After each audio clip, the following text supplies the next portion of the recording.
Nice. You murdered Monty. You do realize you hit the live button. Well, everybody, welcome How to else Christmas would we start Live. this, Sean? I mean, These this people is how we laughing. roll. Monty is currently dying. How's everyone doing? Trip You murdered couldn't her time leader. that. You couldn't time that better. I'm glad I didn't give you a big one, man. You might have not been able to come back from it.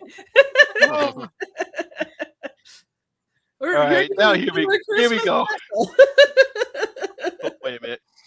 Darn it. Oh, crap. I keep forgetting that crap. Oh, well, anyway.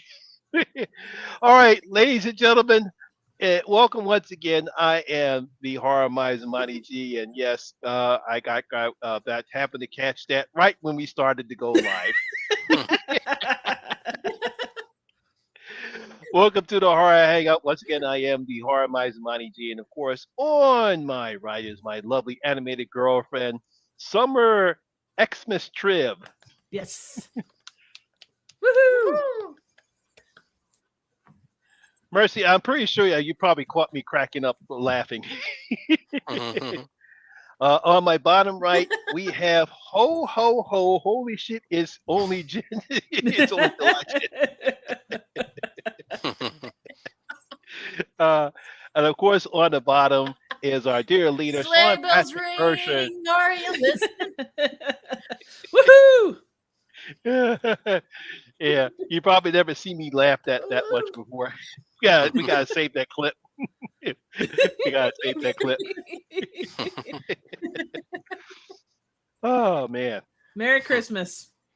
Merry Yes, Christmas to everyone. yes, yes. As you can see, yes, it is God Christmas. bless us, everyone. Yes.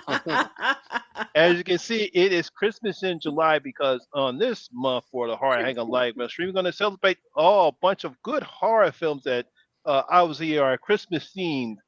Christmas theme. We're going to go over a lot of good horror Christmas films. We're going to start obviously with our favorite one, Silent Night, Deadly Night. Are we going to do the original or are we going to do the remake? How about both? Yes, there you go. Woohoo! Which remake though? There's two. Okay. Oh yes. That's true, We'll, there we'll, is. we'll, Yeah, we'll there's talk two. about we'll talk Malcolm about McDowell Silent. and the Yeah, newer we'll talk about Silent Night, but let's go with the original Silent Night, Deadly Night. The reason why I find this one particularly interesting is because all the controversy that this film caused. It's like for Yeah. some reason people just got pissed off because their little kids are going to get mad because they're going to say, "Daddy, Mommy, Santa Claus is going to kill me." It's like not understanding. Look, I mean, it's an R-rated film about a Right. guy dressed as Santa Claus murdering people. You don't take your kids to go see that film. But Right. they bitched and moaned and bitched and moaned. And unfortunately, they found the theaters got pissed off, so they pulled it out of the theaters. But overall, we'll start with you, Chip. What was your feelings about Silent Night, Deadly Night, the original? Well, to your point about parents taking their or not taking their kids to rated R movies, like there was action figures made of RoboCop. There was the show called Cops for kids. Like there was no boundaries when you're talking about 80s media like that. So while I understand, like in the same way that people are dumb and take their kids to Deadpool when they're clearly not, or if they're not ready for it, I kind of feel like that was probably the same thing here. Oh, it's a Christmas story. It's gonna be adorable. And then they find out, oh my God. But yet, you know, it's okay to have Santa run over grandma with a reindeer. You know, that's fine. You know, it's just if Santa comes after you, then apparently it's not fine. perfectly fine. It's charming. Absolutely. Mhm. So yeah, Good I point. love the movie. I think it's fantastic. There's so many great kills. It doesn't make a lot of narrative sense, but in the grand scheme of Silent Night, Deadly Night movies, it is about as serious as the my night with Andre, or my dinner with Andre. So Yes. What about you, Triv? I mean, what about you, Jen? Jen. Oh, um, how I felt about Silent Night, Deadly Night. I enjoy it for what it was, because a Santa Claus murdering people at Christmas. That just chases the old holiday blues away. I thought the controversy, it's like it's been done before. It's always good for the movie. This actually helped the movie and probably makes it more memorable. We might have forgot about this movie if it hadn't been for all the controversy. So in a way, it was very beneficial. All the people behind the scenes of the movie sure thought so. And I love also the hypocrisy, because one of the loudest voices for Think of the Children was Mickey Rooney. And we're going to discover old Mick in a few movies down the road. And I just love the hypocrisy of, now he was falling on hard times, but still, it's really funny how your moral outrage can only go so far, kids.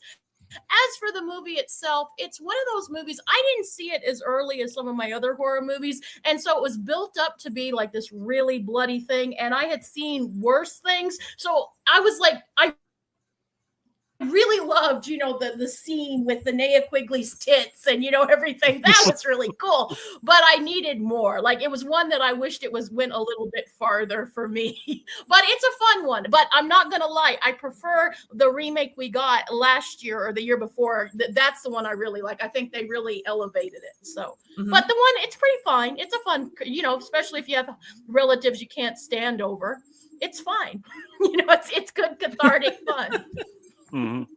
First, he says that that movie is the only reason I told my family to see this, is why you will never trust Santa. I had the same thing when it came to Santa Claus when I was a kid. I'm like, how's this guy going to fit down a chimney? We don't have a chimney in our home, and it's like that's what I couldn't get, So it didn't bother me at all about murdering Santa Claus. What about you, Sean? Yeah, as far as the controversy goes, yeah, like you said, why are you taking your kids to see an R-rated slasher movie? Like, what do you think you're gonna get? But then at the same time, it's like, talking what Triv was saying, marketing and stuff, like parents are taking their kids to Deadpool and stuff. Like, I go to like conventions sometimes and I see little kids dressed up as Art the Clown. I'm like, please don't tell me that parents are taking their kids to see Terrifier. Like, you got to be kidding me, right? 100%. I got a story about that too. But the kid had a bag, like the bag and everything, the trash bag and everything. I'm like, Jesus. Awesome. That sounds like the coolest little kid ever. But yeah, it's actually one of my favorite slasher movies outside like the big four. I absolutely love it. I'm a big fan of the original. And I actually have decided I am not going to see the remake. I don't give a damn. Well, that's to 100% me, cool. To me, this is perfect because I don't care about, like, I like some of the cheese and the campy acting and the I love the setup of it. I love the premise. I love when the kid goes to see the grandfather and he tells him this horrifying story, like what kid wouldn't be like scarred for life? Like, it's crazy. If you're not scarred for life at that age, what are you even doing? And not only that, they sent him to the What have you done with your childhood? They sent him to the freaking Catholic school, and the nuns, crazy, just as like a tyrant, He's traumatized from that. He's traumatized from his childhood. Like, oh man. And then on top of that, he sees his parents get murdered by a guy dressed like Santa Claus. This kid never had a prayer of becoming anything but a psycho. I love it. I love the setup, and I think it's great. I love the kills. It's so much fun. It's got great holiday atmosphere. I love the cheesy music that they make for it, like Santa's watching, Santa's waiting. Oh man, I love it. I think it's so much fun, and it's just a perfect Christmas slasher movie to me. I It don't think really they did it. encapsulates the holidays. Yeah, Oh, absolutely. yes, it does. Yes, it does. Now, And I love Yeah. the character of Billy. I think he's great. mhm. And this is a guy that had very little experience. I think he did a great job. Yeah, he was pretty good. Yeah. Now, Mhm. of course, Would agree. being more, no, I think I was like maybe in my late teens, early 20s when this came out. So I saw it in the theaters. They did not pick it anywhere in Philadelphia like they pick it in other towns.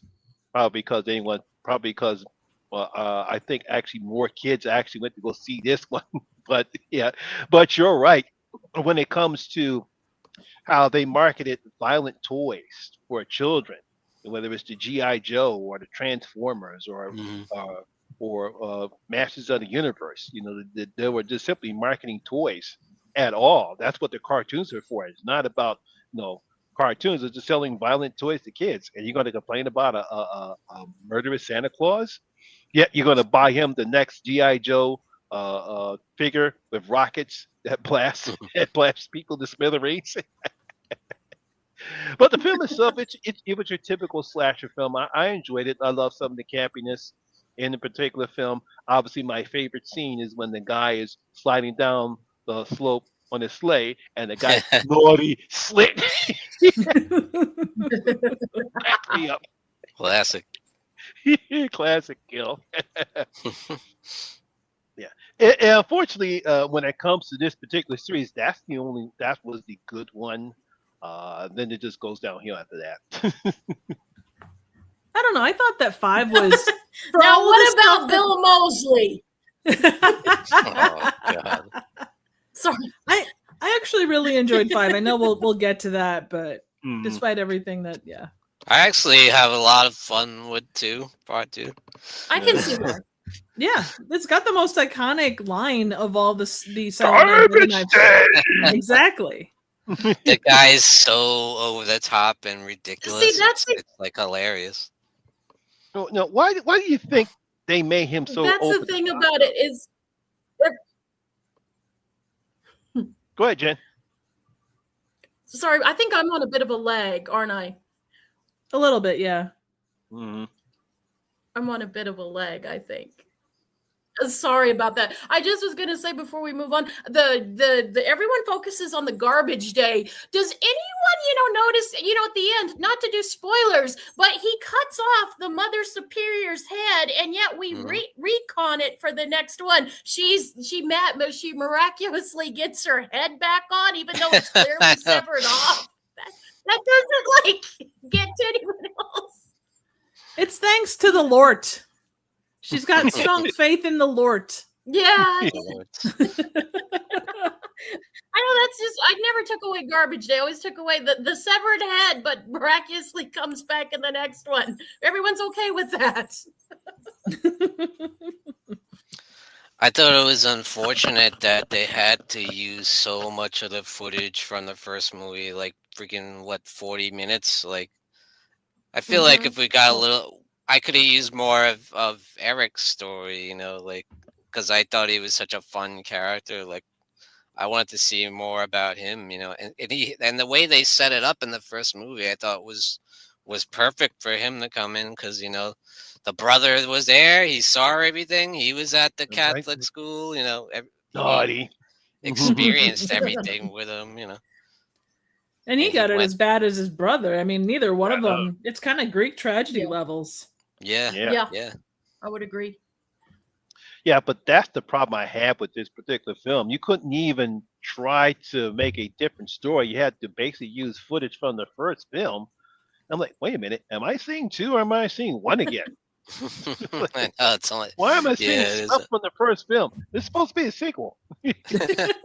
Even Well, when if you've they're in ever- even the scene when they're in the theater watching the movies, it's the first movie playing. Mhm. Well, if Nice you've ever touch. seen Camp Blood 4 and 5, I can tell you that those are essentially just rehashed versions of the first three. Mm-hmm. And they're, much, well, they're not better movies, never mind. Bad example. They're movies. Yeah. Are they? Are they? Technically, in the most technical of senses here, semantically. So as in someone took a camera and Pretty much. hit record. And half the time they forgot to do Pretty that. much. Mhm. Yeah, it seems like his name is Eric Freeman. No, I don't know. Did he do anything else outside of this film? I don't know. I don't know. I don't think so.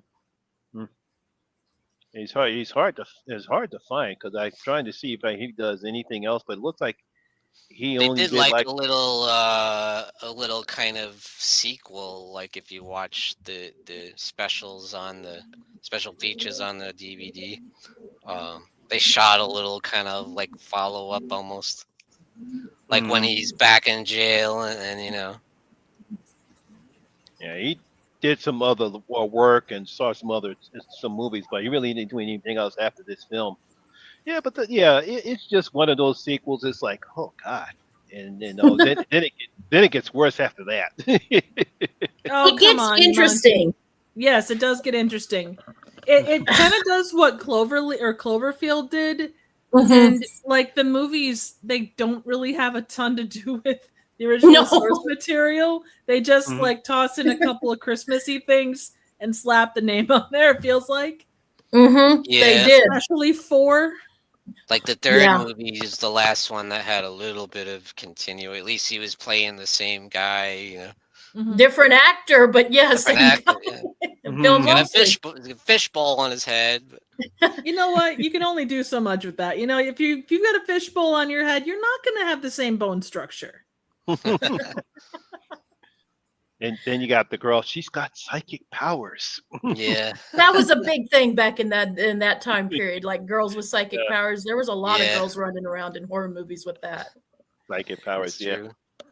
true.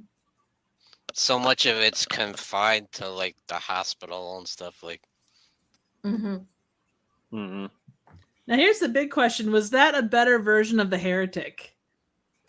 Really?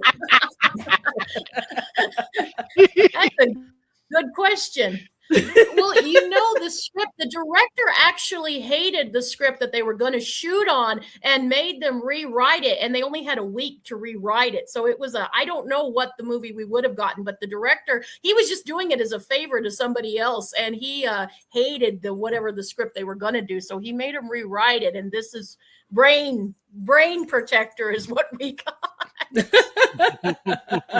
Jello mold. It looked like a Jello kind of thing. what a waste of Bill Moseley too. I mean, and he was like subdued, like he doesn't do a whole lot, doesn't say a whole lot. Yeah, Like, that's the one thing I felt sorry for him because that's the only good thing I liked about the film. He was in the film, but you barely Mhm. see him.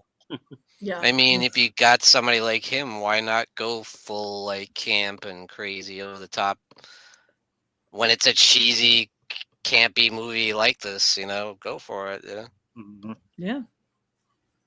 I think that we can, I agree with you, but I think in the moment, you don't necessarily know what you're going to come out the other end with.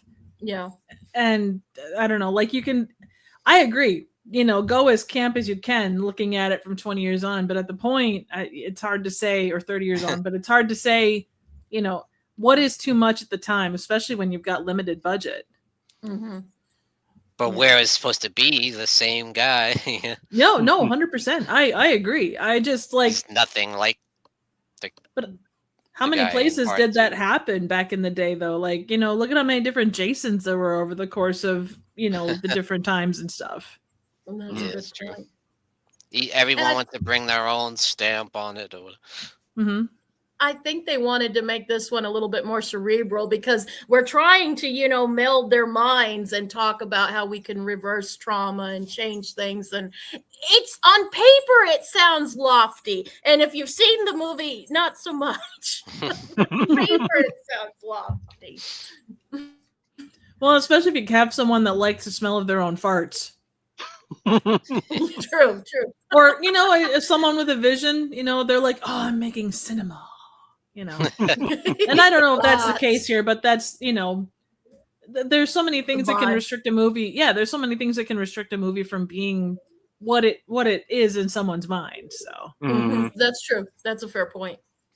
like having a $30,000 budget or something like that. Yes. Yeah. That and Bill Moseley, you would think should be a party in a box, but sometimes it's just not. Maybe it was too much partying in the box. Nah, it's a stinky box. Oh. No offense, Monty. I don't need to know about that box. I would if hope Marty not. were here, I'd make a joke, but since he's not here, I'm not. What? Damn it, Jen! Oh, damn it, Jen. Somewhere in Ireland. Yeah. It's okay. Triv will take his place. Damn it, Jen! God damn it, Jen.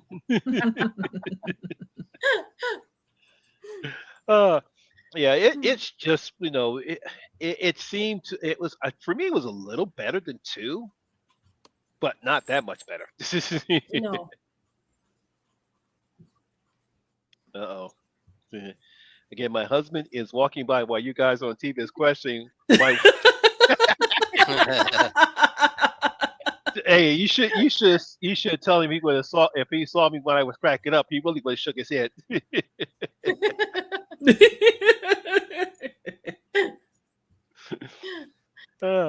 Why is that we're horror thespians? What are those weird people? Why is that guy wearing a Santa hat? Why is she wearing a purple scarf? If we're thespians, does that mean we're theater lesbians? I hope not, because I like penis too much. Well, theater bisexual doesn't make sense. But,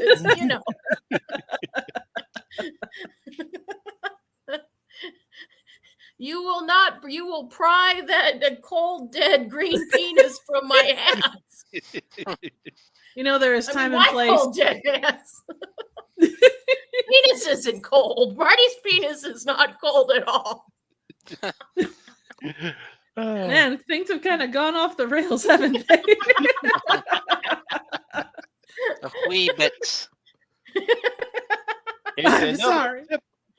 It's another typical Horror Hangout live stream. Yay! All right, so now obviously for some odd reason, the next 2 films in the Silent Night films were typically standalone films, and both were very terrible. Bugs. The first one is Silent Night, Deadly Night 4 Initiation. A coven of witches. Feminist witches. The worst kind. Feminist witches. Yeah. A coven of Lilith worshiping witches who are preparing for her ritual on Christmas Eve. Yeah. Which is not a great gift to give somebody. I don't know. The maggot scene was cool, though. I did like the maggot scene. I thought that was pretty cool. There were some neat bits, but oh my god, the whole thing just Clint Howard, man. That's kind of what ends is Clint Howard. Was it They're intended to henchmen. be? I don't know. I don't I like Clint Howard aside, because he's done other stuff that in theory is maybe a little campy, but not over the top. I don't know. I don't know. We Yeah, wanted to go to more body horror. We definitely wanted to do a lot more body horror, which cool in theory, but what the hell does this have to do with Silent Night, Deadly Night? And it hardly has any Christmas elements in it. Neither, it's just not it's interesting. It's not it's a bad movie, but it's fascinating, I suppose, in the plus column. I mean, it is how did we get here, people? In that aspect, it's very fascinating. How the hell did we get here? That's true. They could have at least put little Santa hats on the bugs. I mean, the only I thing know, is, me too. it takes place on Christmas Eve. That's the only relevant Christmas thing this film has. Yeah. And in fact, you got Maud Adams in this one. You talk about these actresses got these actors and actresses must got desperate for money. Mm-hmm. I actually never saw this. I really had no intention of seeing it at all. So that's the one I missed. Was it that bad or was it just boring? It wasn't boring. For the I think there were moments of boring, but it's like those movies where like big crazy stuff happens and then it calms back down and then big crazy stuff happens and it introduces all of these giant things. But then it doesn't necessarily pay them off, or it pays them off in kind of weird, goofy ways. Yeah. Mm-hmm. I don't know. Like, it's such a strange movie. I don't even know if it's not a good, bad movie, but I know a lot of people that like it for being a good, bad movie. So maybe for me, it's not a good, bad movie. I don't know. No, I get what you mean. And the tone is all over the place. It can't make up its mind as to what it wants to be either. Yeah.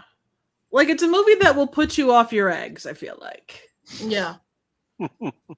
And the bugs should have had Santa hats. They should have, absolutely. Like, it just, like, it's like, it feels like they were going for, like, not outrage, but, like, shock, I guess, maybe? Yeah. Mm-hmm. And maybe that's why they had the, like, Clint Howard in there, because, there's a lot of stuff that happens, and it just... Nothing has like, oh, she's a reporter, she's working on this story, she's trying to prove herself. That literally has nothing to do with what happens in the rest of the movie. It just kind of the movies in this, despite how weird 3 is and how weird 2 is, I would say that this one is the one you could probably skip the easiest and still have, I don't even want to say cohesive. I don't know.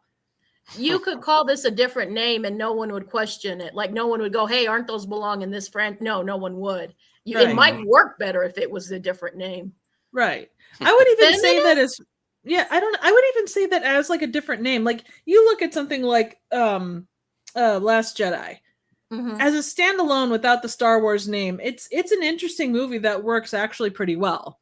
But I don't even know, like, you take away the Silent Night, Deadly Night part of this, it's still a movie that doesn't really do anything. No. The cocoon scene is kind of neat, sort of. Yeah. I'm sure there was work. Yeah, I'm sure there was work and thought that went into it.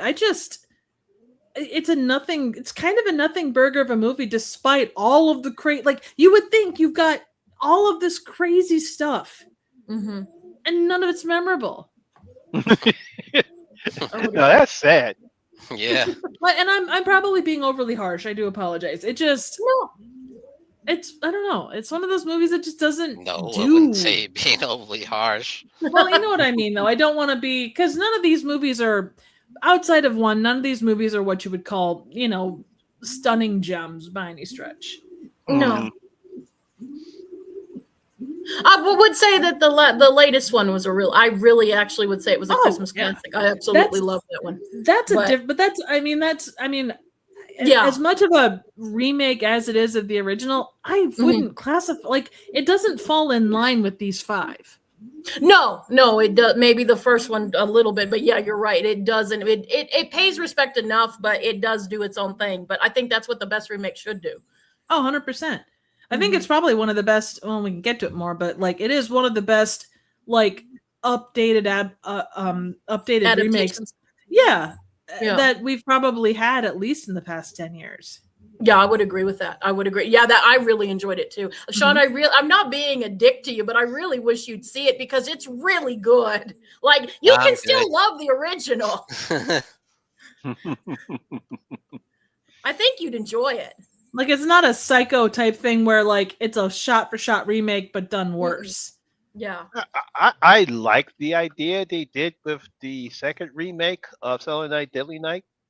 I thought, what's his name? Corey The from guy, Halloween.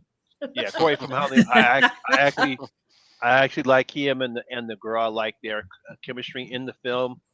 You know, I just thought some of the premises or the reason why he does what he does was a bit hokey.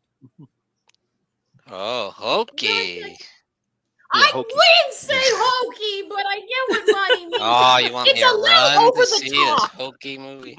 Okay, but isn't the original is over the top too?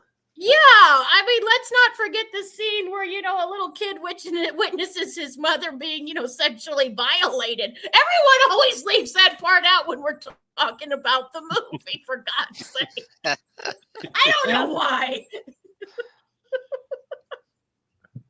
Right now we come with the fifth film in this series. And Mickey Rooney, for some reason, Mickey after Rooney. condemning the first one, I guess he really needed the money. He must he have. comes he stars in Silent Night, Deadly Night 5, The Toy Maker. Mhm. Now, I Pinocchio. didn't see. Yeah, I didn't see this one either. Tito. Literally. Because after the second one, I just gave up faith with the one, so I didn't see the last two films in this series. But what was this? What does the toy maker have to do with this film? Well, technically nothing. Well, it's actually a deeply philosophical point that's going to take about the next 2 hours to really explain because it's so deep and so unknowable unless you really understand the Silent Night, Deadly Night franchise and the intricate ways that everything kind of works together. Even I'm not buying that trip. Hey guys, let's make an evil Pinocchio movie. Okay, so the mother, there's a mother in this, and she has a kid, and the dad dies from these evil toys that Mickey Rooney. And I'm really not going deep diving. This is just bare bones synopsis. And you think Mickey Rooney's the evil toy maker, but spoilers, kids, it's really his son. That's not his son. It's like a Pinocchio, and he's got like this skin, and it's like wires underneath. And it's Pinocchio unstrung. It's that, but it's also a Ken doll. Yeah, it's Oh, an man. interesting look, and the Pinocchio dude wants the mom, and she wants to be his mom, and maybe there's some incestual. But everyone says I see everything in an incestual. No, you're not. You're seeing it correctly. He straight up takes down his pants and tries to do things. Yeah. That's it. It's just between that Happy and Killer holidays, Toys. kids. It has more in common with the Killer Toy movie by Full Moon than it does Yeah. with like the Silent Night, Deadly Night franchise. Yeah, it does. Or Demonic Toys, not Killer Toys. Sorry. Mm. How dare I screw that up? Sean, have you seen it? What do you think of it? Have you seen the Pinocchio one? Have you Not seen since I was a kid when I rented it, at the video store. I don't remember a whole lot about it, to be honest. You've blocked it from your mind. That's probably I just good. watch it just to complete the series or whatever. Like, I had no You'll idea. watch the incestual Pinocchio one, but you won't watch the one that's actually good. Damn it! It's my mission to get you to watch it. Sean, beware of Jen showing up at your house and kidnapping you. I won't kidnap him. I'll just barge into his house and be like, I brought a movie and I'll bring snacks for Like everybody. wrapped up in chains, like forced to watch this movie. Like with the Like the Clockwork Orange things in my eyes. Like, I mean, she uses it for Sean normally, or sorry, for Marty normally. So she's just pulling it out to, for special Don't worry, occasions. Sean, I'll wash it so there's no bottle of Marty's bodily fluids. I'll clean them real good. And I'll tell the officers, it can't be kidnapping. I brought hot chocolate. It can't be kidnapping. They said Christmas in July. I'm just trying to be festive. It's a good movie, Sean. I don't know why you don't trust my judgment, damn it. It's a good movie. Let my puppets come is probably the answer. Yeah, that's true. Oh, yeah. I forgot about that. I just take some of my legitimacy away.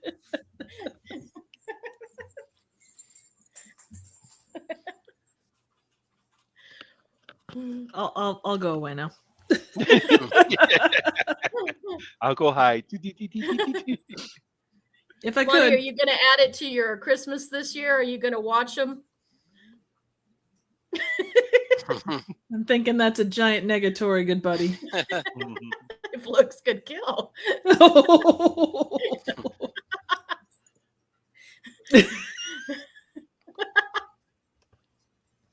So, how about them? How about them? Go ahead. Sorry. No, I just gonna make a dumb joke. I was just gonna say, out of the two, I would go with the incestual Pinocchio one instead of the bugs. If you had to make a Sophie's choice, go with go with Mickey Rooney and his incestual son. I mean, genuinely beyond that, it's not a horrible movie. I say, for me, 4 is like bottom of the barrel, just but 5 is, it has some cool moments. There's some decent kills. There's some cool bits. Even the way they do the animatronic toys and Pinocchio specifically. They do a solid job with it. It's an interesting premise. And especially after 4, it's weird to say, but it feels sort of like it's returning to the roots of what everything is.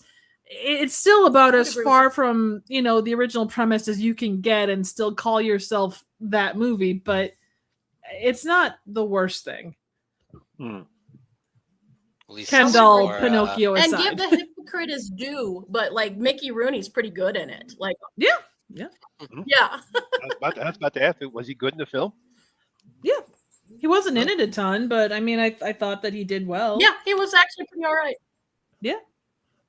Yeah. At least it's more Christmas. He didn't sleepwalk through it, surprisingly. He didn't sleep. Yeah. Yeah. I guess he took it seriously. They were probably like, okay, look, we're going to pay you $1 a day or $1 an hour. $1 an hour.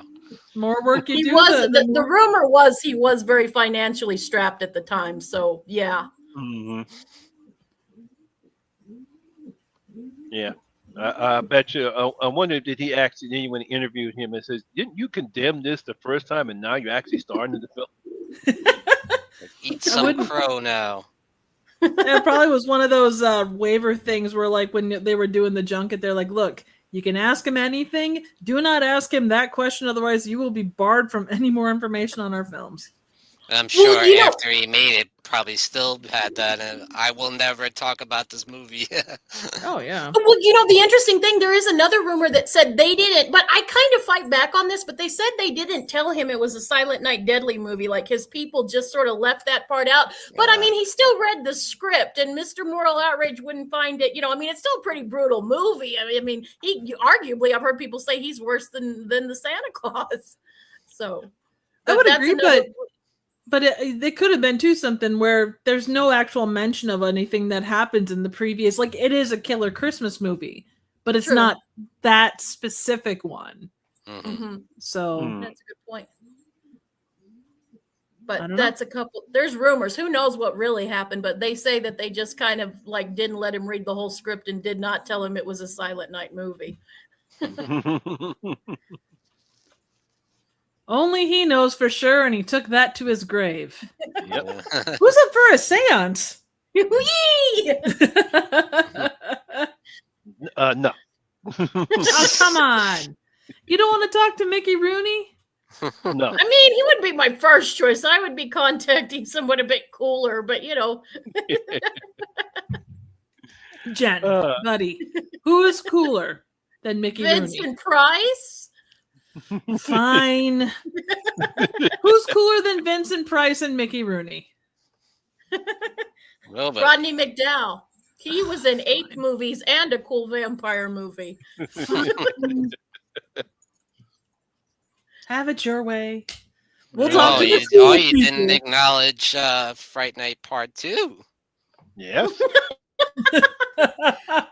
I did someone's vampire tag. I did it last night, and I did mention it. It wasn't on my list, but I did acknowledge it. That's a movie I have not seen. What? Fright Night 2? Yeah. You'd like it. I think It has you'd its like it. fans. I think you'd Yeah, like it's it. fans. I thought it was Yeah. a decent sequel. Nice. I'm not one of them. He I didn't like went Fright Night. went like into Fright Night too? Frightmare thinking it was Fright Night because I'm a You dork. right there. Yeah. I ended up owning it by random chance, and it's like, oh, I finally got it. And I went to watch. It's like, wait a second, this doesn't have any vampires in it, or no, outright vampires in it. And it's like, well, crap. So if anybody needs an extra copy, I ended up with 2. Save it for Christmas. Save it for Yeah. Christmas. Favorite Christmas. Yeah. All right. Now we come to the 2012 Just Silent Night remake. Malcolm McDowell. Yeah. Yeah. Nice cast. I actually Yeah. haven't Yeah. seen it. You never saw this one? No. Ugh. I have seen it, Yep. do not remember it. I'm surprised. Yeah, there's a I'm reason. not surprised. There's a reason. Don't get me wrong. The kills are decent. There's some decent kills in here, but that's just about it. Yeah. About it. I don't. Then Malcolm know McDowell's good, but then I'm biased. I love that man, but what- How could you not? He's good. Yeah, Sorry. he's good. He's good at what he's trying to do with the script. You got him. You got Jamie King. You got Donald Lowe. You got Brendan Fair. You got some pretty good people in here in this particular film. But I don't know what they did with the script. But it was just, and the ending didn't make no sense whatsoever. It wasn't until the ending all of a sudden you're going to try to tie this back to the first film. Didn't he Alright, have but like here's- a blowtorch or something? And he wore like a regular mask, like it Yep. wasn't like Yeah. the guy's face or whatever. Here's the question, though: did it link up with 2 through 5? No. Oh man, Mhm. missed you opportunity. can't just reach for that kind of greatness, Triff. You just can't reach for that kind of greatness. Fair.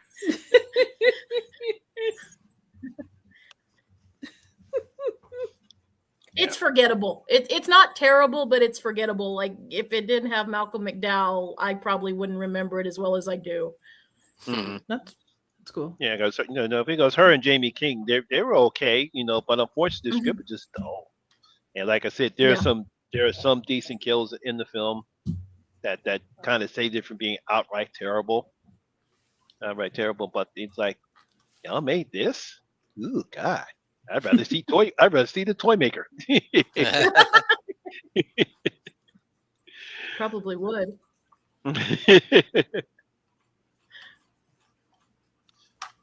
All right, so now we're going on to the 2025 Silent Night, Deadly Night film. My heart went. Ooh. All right, Well- tell me how amazing it is. It is, Sean. It is fucking amazing. And all joking aside, what I love about this particular movie is the fact that, like, they're respectful to the first one, but they improve on it. Like, they modernize it, but they're really respectful. And there's little nods. Like, you would love it because they don't ham fist in, but there's little nods. And I'm like, oh my God, I love how they did that. It's so fucking awesome. Like, Garbage Day will get mentioned, and it's fucking cool. And like the toy store is the name of like the little gift shop. Mm-hmm. Mm-hmm. It's like Ida, I can't think of the last name, like Aunt Ida's or Ida something gift store. Yeah, no, and the way that they take, without giving too much away, the way that they play the kills, or the way that they play his role is it's inspired for what it could be, because you have so many routes. There's only so many choices that you have, but you do have choices.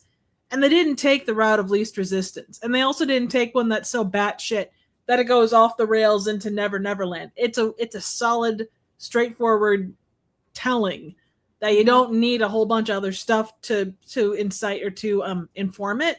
Like, you could have just seen this and understand exactly what else is going on. Hey, John. Yeah.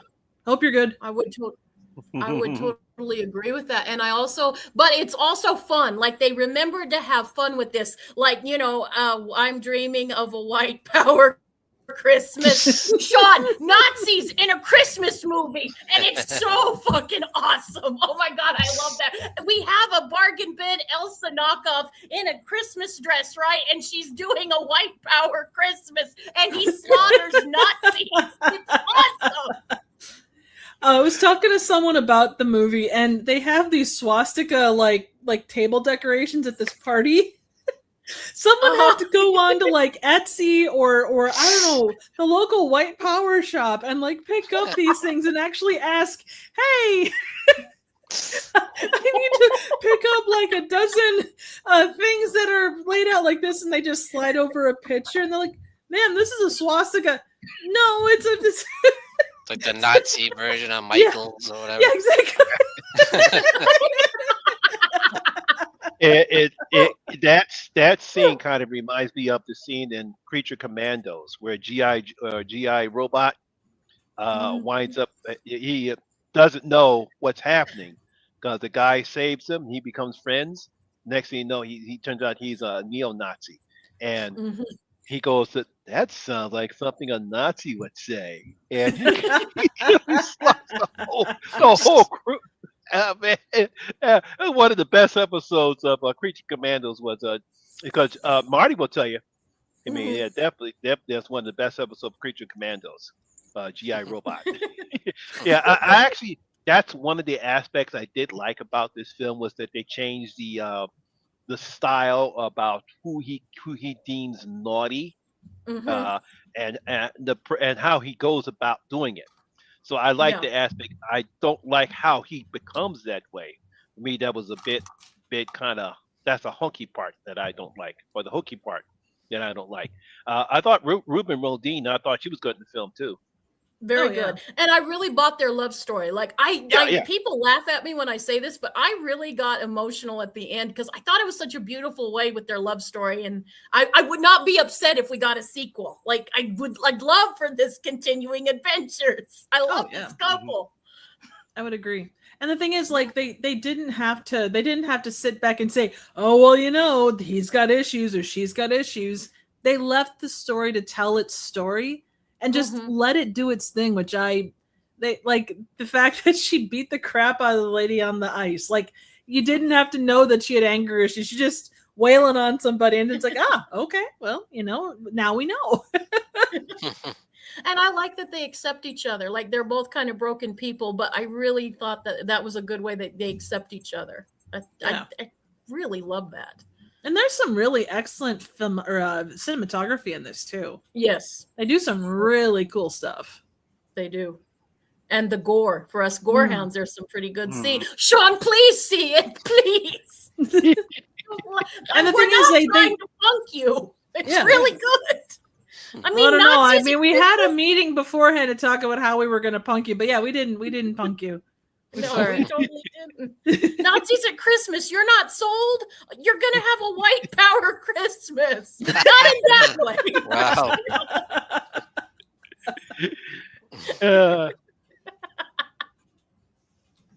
Like I said, it was okay. I enjoyed the movie. Like I said, Rohan Campbell, he does a pretty good job in the role. Ruby Modine, she does a good job. They had great chemistry together.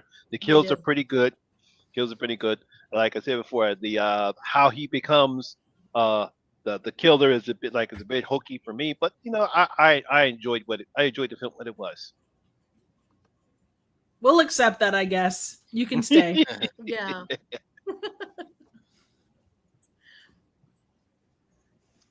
All right. Now that we're done with the Silent Night, Deadly Night franchises, what other Christmas films shall we talk about? There's Oh, I a think you have to lot. talk about Christmas. Dead Snow is good too. I was gonna say Christmas Evil. That's a good one too. Yeah. Oh, Yes. love that one. It's so like ambiguous as to what's real and what's not, and just all the I don't know. It's such a great kind of telling of the perspective of this guy that believes that he's Santa, and the way that he kind of does the naughty and nice thing, and Yeah. just the way that they bring in, it's that weird 70s way they bring in trauma on kids that I found so interesting. And then it's like, you're 40-year-old guy and he's, still dealing with this trauma, and his brother is like, quote, normal. The juxtaposition is pretty great. And the ending, love the ending. Yeah. I would agree with you on that. It is a classic. It's one that I kind of feel like I can understand if it's in like somebody's rotation for Christmas. I can understand why some people watch it every year. It's a fun one for sure. That one slipped my radar. Highly suggest it, Monty. Yeah, came out before Silent Night, Deadly Night. Silent Night, Deadly Night. Yeah, that one slipped my radar because that one I did not get a chance to see. But if hopefully if I get a chance, I will see it. Oh, Santa's sleigh! It's That's oh my god, yeah. Goldberg, so good. Goldberg. that Again. opening scene alone is worth the whole movie. Yeah, that's great. Oh yeah. Again, the way that they play around with Santa, and I guess you have to make it stand out from all the other, like from being just your Christmas slasher, because there are so many. But they did something so unique with that. They played around with the lore. They made it cool. Yeah, Santa was not clever too. I would agree. He was a demon, but he lost a fight. He was sentenced all these years to give out presents, but now that time is over, so Santa can now become a demon again. I said, well, that's interesting. I like that. Santa Claus was not a good guy. The guy kills people with the icicle. And the icicle.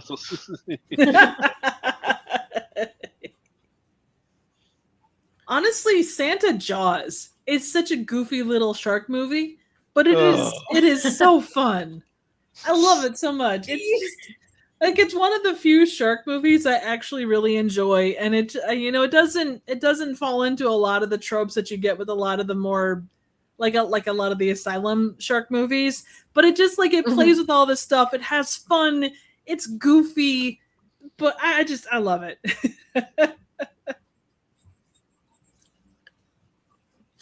One for me that is not a standard slasher one. It's very cerebral, I would say, and it's one that kind of got slept on. It came out a couple of years ago. It's called The Apology, and it's about a woman, and right before her family comes over, her ex-brother-in-law comes over, and this is always a really hard time because she lost her daughter, and she doesn't know if her daughter's alive or dead. Her daughter just went missing, and her brother-in-law might have some answers. And Jolene Garofalo plays their next-door neighbor and best friend. It's a little different. If you're looking for something that's a little different from a Christmas slasher, The Apology is a fascinating time. It's one that it's gone under a lot of people's radars. I never heard of that one. It came out a couple years ago. I did a review on it. I really liked it, Monty. I really did. I think you can still find it on Shudder, and it has the Christmas aesthetic because it's set on Christmas Eve. Nice. And which is interesting because a lot of times people's bullshit spills over on the holidays. How many times have we had arguments at the holidays? And this is some pretty heavy duty bullshit right here. So it's a good movie. Okay. All right. Go ahead, Sean. I was just gonna say one of my favorites is a super standard slasher. Don't open till Christmas. Ooh. Oh yes. Super Fantastic sleazy, zero taste, and it doesn't give a damn. I love it. David Hess. Is that the one with the call girls, like the women on the phone? That's part of it, yeah. But basically, the killer in the movie is killing the people that dress as Santa Claus, the Santa the mall Santas and all that. Like, instead of being a killer Santa, he's killing the Santas. It's so much fun. Carolyn Monroe shows up so randomly in the middle of it and just sings a song, and then she gets killed. Like, dude's in a peep show booth, gets killed. Naughty. It's bad. Naughty. It's pretty bad. It's pretty rough. But it's a lot of fun. Nice. Professor. Hello. Thanks for joining us, Professor. One, I absolutely love that I ran across. Can we talk about the Black sorry. Christmas movies? Oh, 100%. No, yeah. Oh, no, go ahead, Trip. I think I'm on a bit of a lag. I'm so sorry. Oh, no, that's okay. One I was going to bring up was one that I just found a couple of years ago. A Christmas horror story. It's a Christmas anthology that takes place. William Shatner is kind of at the middle of it. He's kind of the interweaving piece.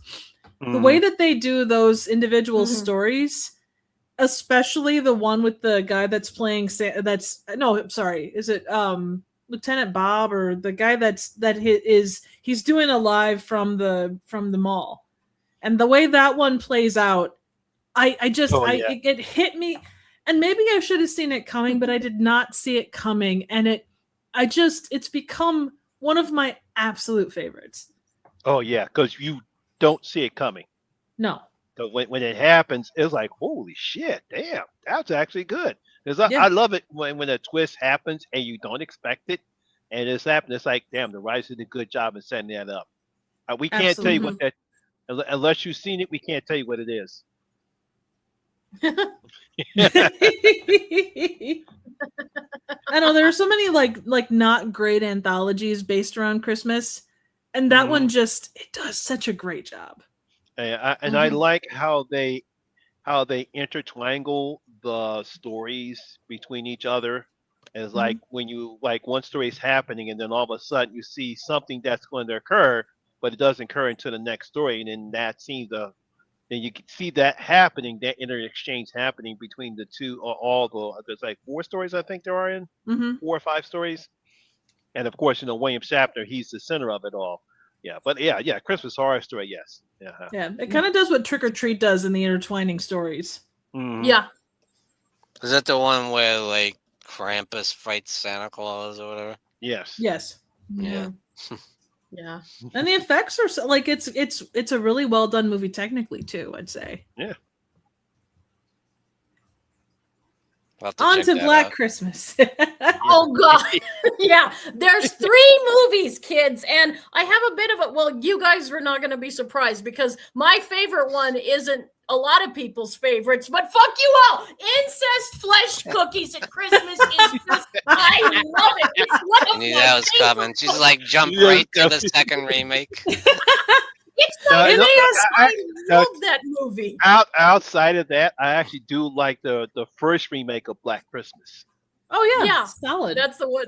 Yeah. That's The one with Carrie Eloise is, but the director said she was writing it to get through some trauma of her own. So like if it helped anybody, cool, but it's not a good movie. Oh, tell your husband there's a reason why I laughed that hard.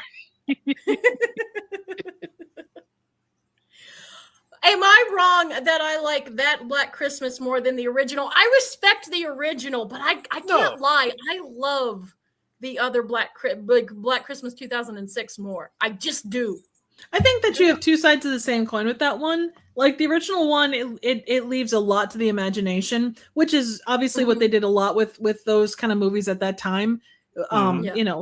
You do get more insight and more answers. It's a more fleshed out version of the 70s one, I think.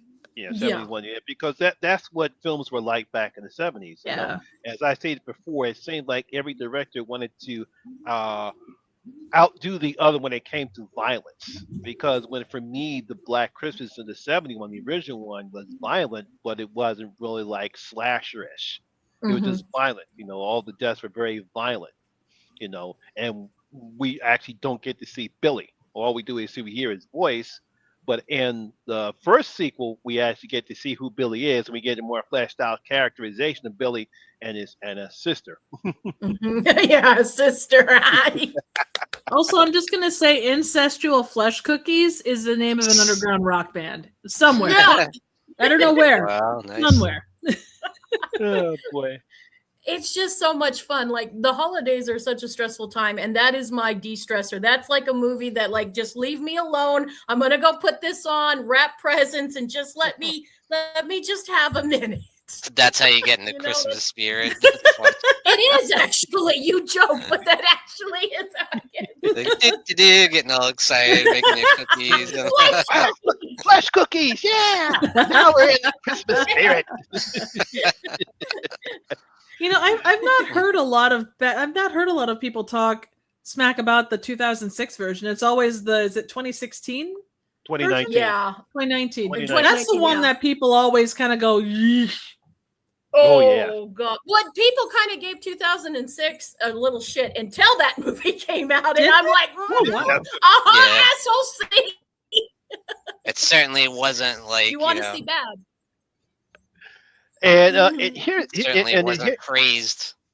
Yeah, I know, and I feel sorry No. for the woman who wrote the film, and I understand she was going through some trauma, and I guess this was the best way for her to get through it.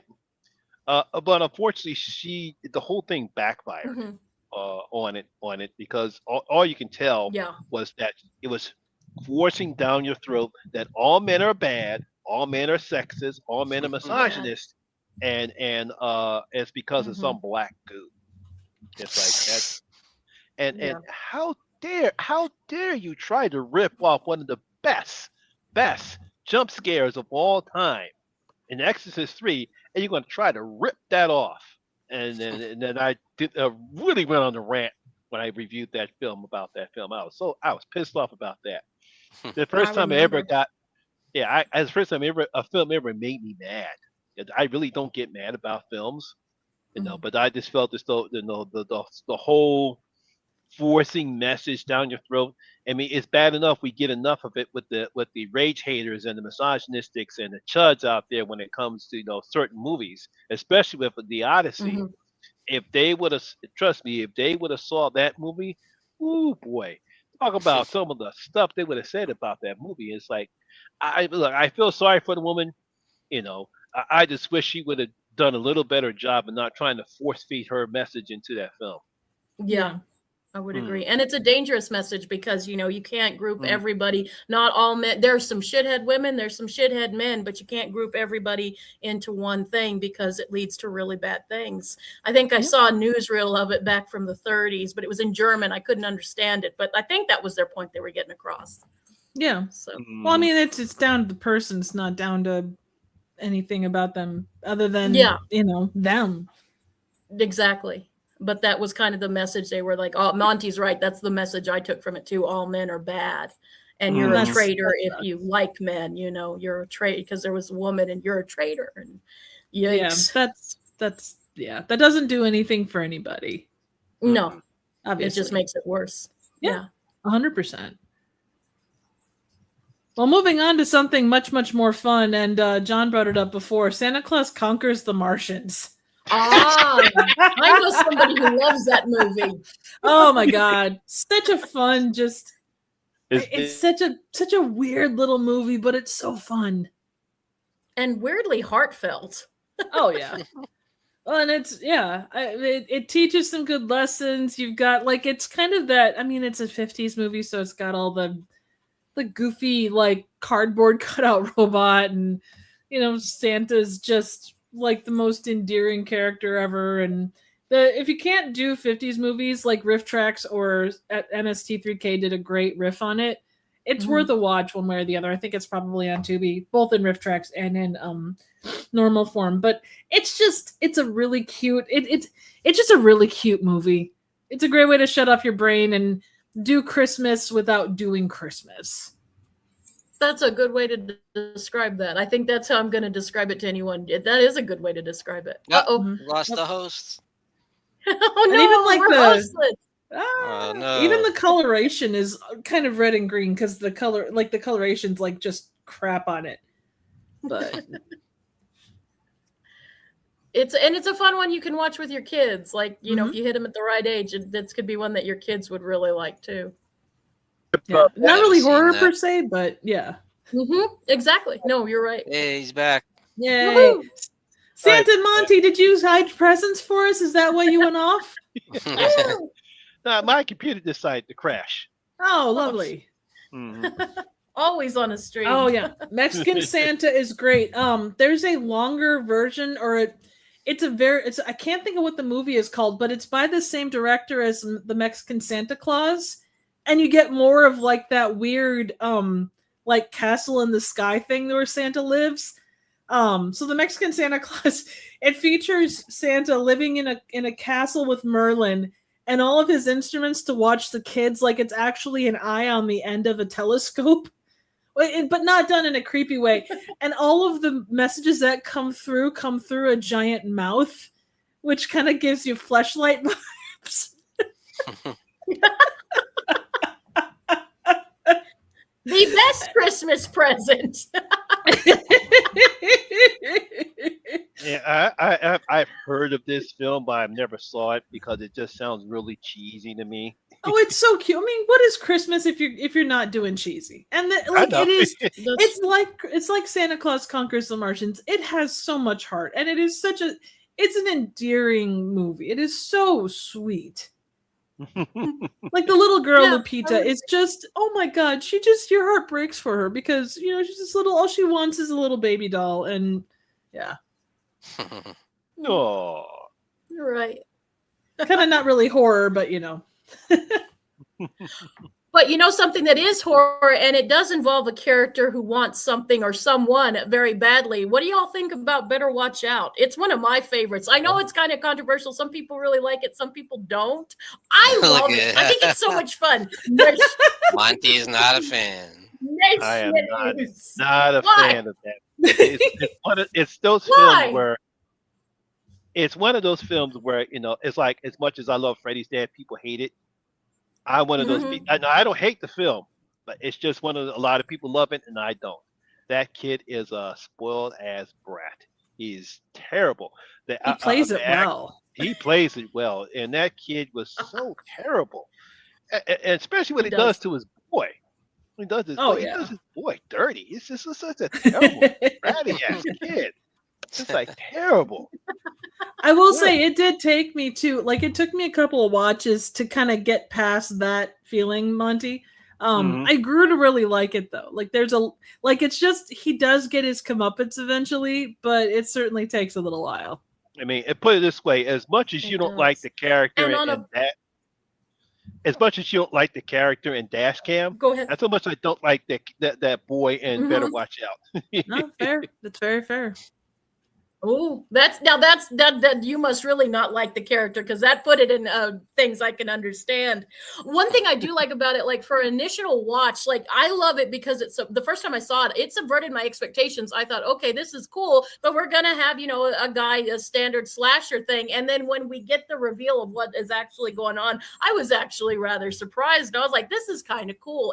I guess I respect it because it subverted my expectations.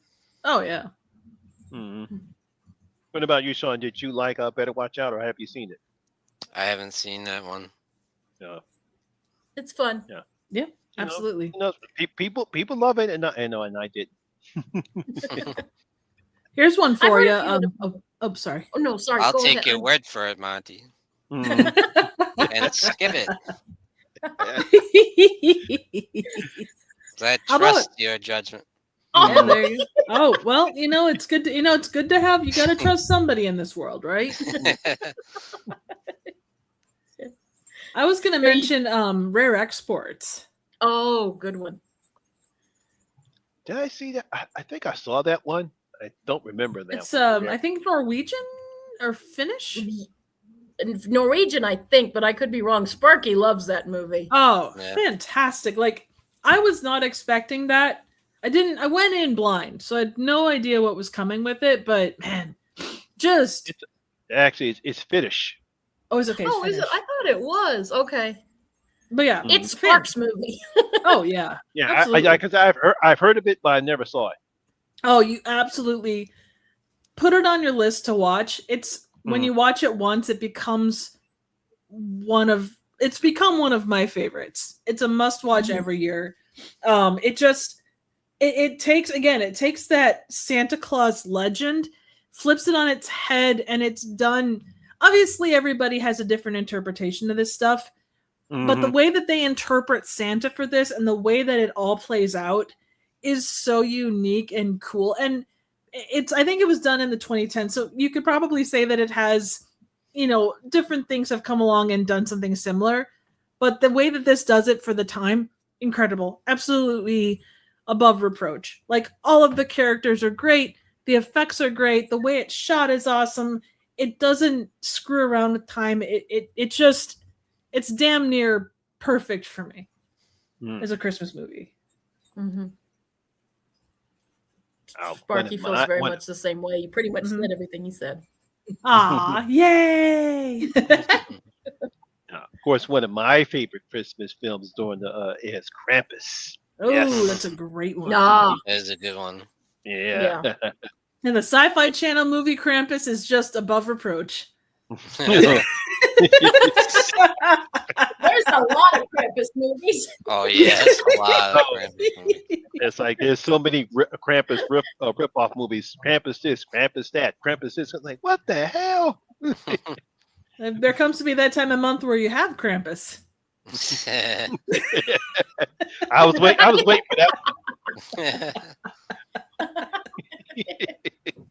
I was waiting for that one. It's rather annoying. I'm sorry, young women have to go through that. I love the Black Friday opening. It was really cool. Agreed. Good. Oh yeah, you can't get it just like this. That typically happens on Black Friday. Black Friday. It is like people just storm the stores. Oh yeah, Oh, Jack God. Frost. Well, which I can't do it. I can't. The Michael Keaton one, or are we talking about the other one? we're talking about the Very other different one. movies. Yeah, no. But weirdly, Yeah. there is a lot of similarities between those two movies. You've got creepy, like, haunted snowmen. You got a little kid that's like obsessed. There's probably other shit I can't think of, but honestly, the Michael Keaton one scares me more than this Jack Frost. You're not the first person I've heard say that. Actually, you're not the first person I've heard say that. Plus, with great puns like "Don't eat yellow snow." I mean, how could you not have a great time with it? I love the masturbation scene. I do. I'm not gonna lie, because of course I do. I mean, put it this way: if you want to, isn't Shannon, whatever her last Elizabeth, name is? yeah. Elizabeth, doesn't she have a new scene this? Yeah, sort of. You don't think you see her 100% naked, but if you look at the credits, there's actually a point that says, "Do you ever wonder what happened to the carrot?" And Well, I will they say say it's good for your eyes. You just eat it. it's not nowhere near her eyes. No, it's not nowhere near her eyes. But I will say, Well, I mean, it is afterwards, you genuinely just wash it off. Or don't. It is genuinely funny though when they're getting ready to when Shannon Elizabeth and her boyfriend are going to go have some fun, and they take off the layers and they keep taking off layers and they keep taking off layers. I genuinely busted a gut at that, because being from the Great White North, yeah, it's you kind of do have that where you've got so many layers. It's funny because it's true, kind of thing. Absolutely. It's not something I've ever seen done in a movie. I'm sure there's other movies that have done it, but to that level, it is just this pile of clothes, 3 feet high by the time it's said and done. I know, because when I first saw that, I'm like, God damn, how many clothes did he wear? It's also funny because when I got your present in the mail, and Kelly goes like, "Oh, in Iowa."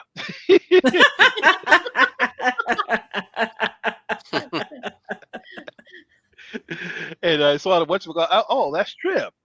Yay. She like she lives there. I said, well, yeah, she lives there.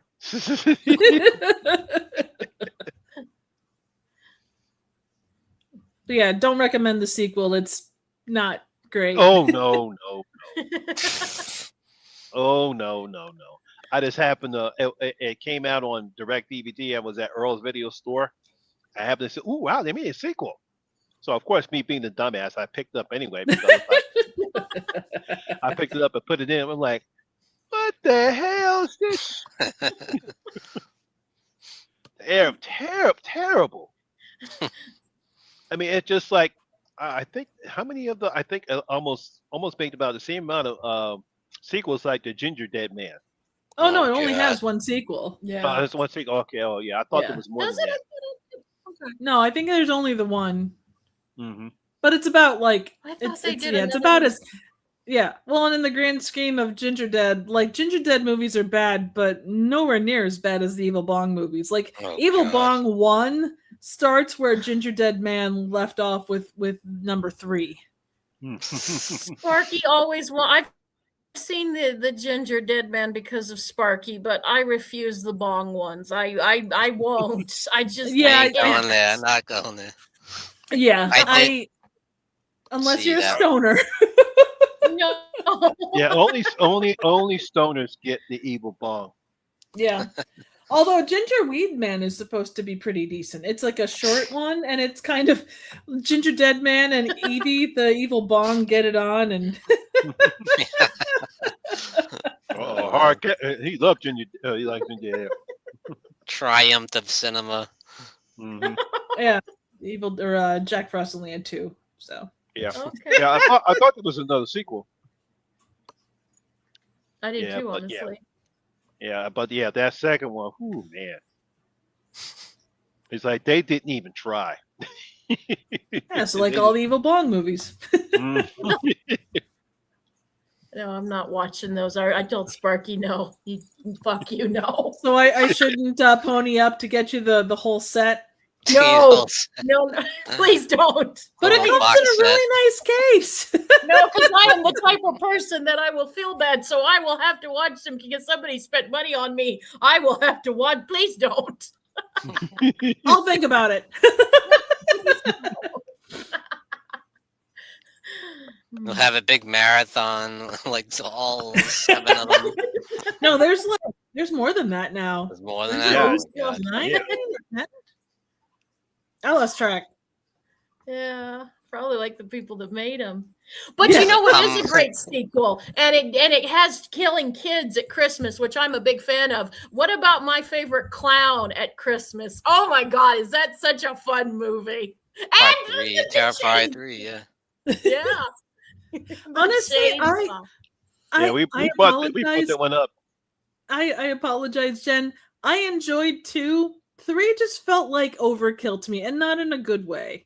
No, I get you. The Velvet kind of felt the same. The Velvet felt the same. And Marty was just like, he was watching it because I was going, look, Marty, look what you're doing with the chainsaw. And he's like, yes, Jen.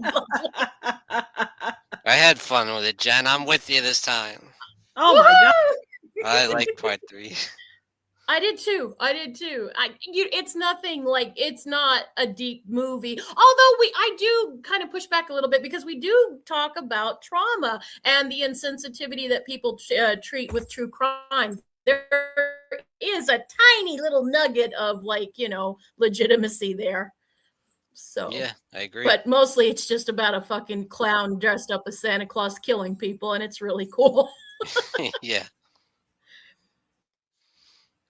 We Well, lost you Trip. guys skipped over the original Black Christmas, which is why We did. I love. Yeah, we talked about it for a little bit. I don't remember saying we- anything about it. Yeah, we lost. Here comes Trip. We can talk about it some more though, because that is a movie that should go a little bit more in depth. I think you're right, Sean. I think we should go a little more in I depth do. about it. Did you have a blackout at the theater there, Trip? No, I hit the wrong button and accidentally exited out of the stream. I didn't told know you if about- Art was going to get you or not. I mean, there was some sunflower sunglasses in the corner of my eye. I don't want to say one way or Oh the yes, other if that was yes. it. So. Speaking of art, when I went to Crypticon in Seattle, I must have Mhm. seen at least 3 or 4 kids dressed as Art the Clown. Art the See, Clown. Jake dressed see, up. You could, and they were like, because I saw at Monster Mania Con 2 years ago, there was this little girl dressed like Freddy Krueger, even had the claws, Oh, that fan, nice. Wow. the claws, and like I said, there were like I'd say about 3 or 4 kids, right? When I didn't have a panel and I was going through the vendor stations, and they were waiting to take pictures. I think they were trading with pictures for Adrian Barbeau or one of the celebrities that was there, and at least 3 or 4 kids were dressed as Art the Clown. I'm like, wow. Damn. Uh, but even we compared to like Elm Street or whatever, that's tame compared to like Terrifier. yeah, no, Oh yeah. yeah. Yeah, we mentioned Santa Jaws there, Professor. It's fun. It's so much fun. Well, as long as it's not Shark Exorcist, that's all that matters. Oh Yeah. yeah. That one kind of. Ooh, that one rarely has found equal. You know what else I could bring up in the very low budget movie environment is Feeders 2. I didn't know there was a Feeders 1. I didn't know it was a Fetus 1. There are 3 Feeders movie put out by the Polonia brothers. The first one, so that's a super low budget shot on video movie from the early 90s or late 80s. But basically it looks like they took a roll of duct tape, like smooshed it up and then put eyes on it and like gave it little puppet arms and stuff. And it's a set of twins that go off on it's this guy and his buddy that go off on a road trip, but it was done by a set of twins named the Polonia brothers. And they've done a lot of stuff since then, and a lot of it's not great. But they basically get abducted by these, duct tape robot or duct tape aliens. In the second one, it's essentially just set at Christmas with the same duct tape aliens, and one of them has like a tennis ball for a head. It's got this great ending. Like the rest of the movie's not so great, but it's got this kick-ass ending where Santa and the dad, go head to head with the aliens and kick some ass, and it's pretty great. So, oh, cat dad, oof. Yeah, it's way worse. They made a second one. I'm actually not surprised.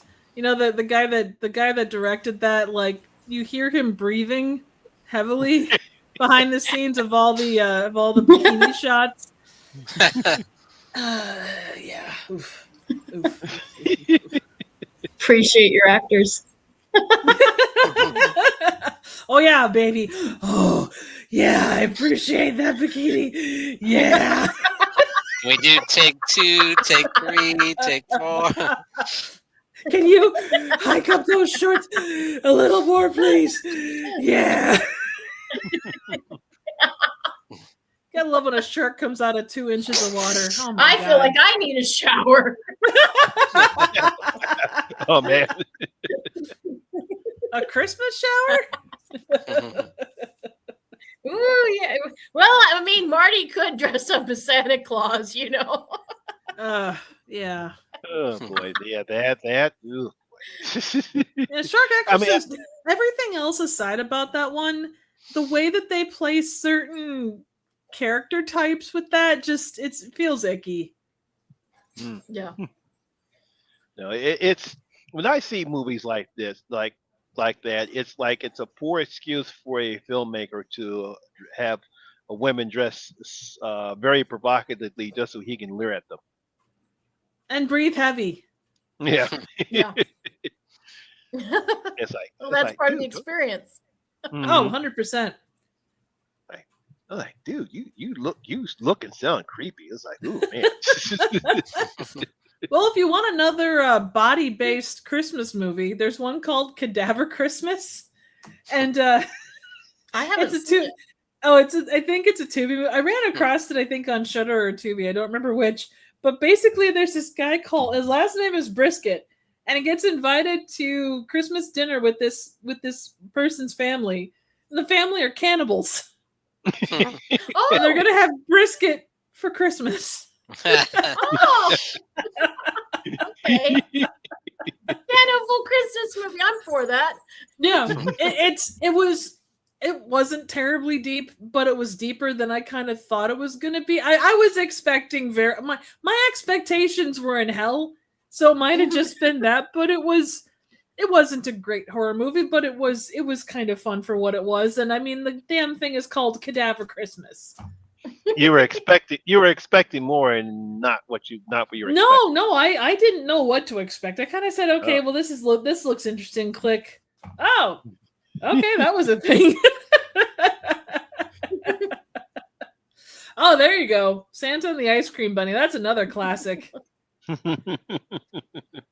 Takes place at a place called Pirate. Well, back in the super low budget. Took place back in the, I think, 70s. So down in Florida, there was a place called Pirate World. It kind of predated Disney by quite a few years. They had massive concerts. They also did a lot of movies down there, like they had their own studios. And they did this movie called Santa and the Ice Cream Bunny. For some reason, Santa gets stuck in like 2 inches of sand, and he calls every single kid he can get to come help him pull the sled out of the sand. And he goes off about how warm he is and how he's sweating and how the reindeer left. And they get all these different animals to come help pull him out of the sand, but none of them can pull him out. So to encourage the kids, he tells one of 2 stories, and there's 2 cuts. There's Thumbelina and there's Jack and the Beanstalk. And like there are stories that were individual movies that they tossed into this kind of shell of Santa and the Ice Cream Bunny. Well, ultimately, at the end of the story, the kids go to get the Ice Cream Bunny, who rides around in a an old fire truck to come and save them, and it basically takes them around a tour of Pirates World. Okay, it's a weird little movie. That sounds weird. Oh, it's very strange, and just it's like bad community theater. It's like there's clearly effort that's been put into this. You can tell that they gave a shit about it, but it's so low budget. Oh my god! Again, another good riff tracks. If you want to watch it but don't want to watch it, that's a good way to watch it, because it's still a normal feature length movie. And the history of Pirates World itself is actually quite interesting. I'll have to look into that. Yep. Yeah. I would say The Lodge counts. Oh yeah, The Lodge yeah, counts. I would say that. Yeah. Very interesting Good film. movie. Yeah, very interesting Agreed. film. Yeah, good movie. Yeah. Well, I felt sorry for the kids. They went too far, unfortunately. What do you guys think of Silent Night, Bloody Night from 1972? I believe it was. I don't think I've seen it. Oh, Kind of. Think I saw it. I have. It was- It's not bad. I wouldn't say it's a particularly well-made movie, Nope. but I think it's quite influential to Black Christmas. Does some of the stuff that Mm-hmm. Black Christmas kind of gets credit for, like the killer being inside the house, making the phone calls from inside the house, stuff like that. Mm-hmm. And I think it's a good one to check out. It is on Tubi if you guys ever get a chance. Yeah, I Nice. think I saw this one, but it's been so long ago. It's got John Carradine in it. Oh, nice. Yeah, Although that's part of the movie. he has the easiest paycheck he ever had in his career. Probably he doesn't say a He had a word. lot of easy paychecks. Yeah. He was John Carradine though, so it's Yeah. okay. Yeah, He's just no, there. 100%. He's just there. It's funny. But it's very choppy. The direction is terrible. I've never seen a decent cut of it. It always looks like old and grainy, but it's just worth watching. It's good time. And it's an early Christmas slasher, before Black Christmas, Nice. Mhm. Yeah, you're right about that. It does kind of do some of the things that it did get credit for. Now that I think of it, you Mhm. could argue though that the graininess kind of makes it works for the aesthetic of the movie. Like it kind of enhances it because it's kind of grimy anyway. Mhm. Kind of adds to it. Yeah, I got a good one. 2008 is a British Christmas horror film called The Children. Oh, I know that one. Actually, that's a lot of fun. I like that one a lot. Evil kids at Christmas, basically. Nice. Yeah, some type of virus is going around in the British countryside, and all the kids become murderous psychopaths, and they kill their parents. That's a fun At one. Christmas. Oh yeah, that sounds Yeah, during fun. Christmas. Yeah, yeah. They don't know. They It's don't fun. know how it gets. It's not Yeah, it's they not don't know how. something you have to think too hard at, but it's fun. It's fun. Yeah, you see the parents, trying their hardest not having to kill their kids, but you have to kill them before they kill you. Think of a calm version of the upcoming Ice Cream Oh, nice. Man. Cool. One that I had was Let's face it, we've all been oh. there. Yeah, that's Sorry, That's I for the sure. lag. No. I apologize. no. That's I was fine. just gonna say that as parents, we have to we've all been there, and we don't have a virus to want us to kill our kids at times. Or is that just me?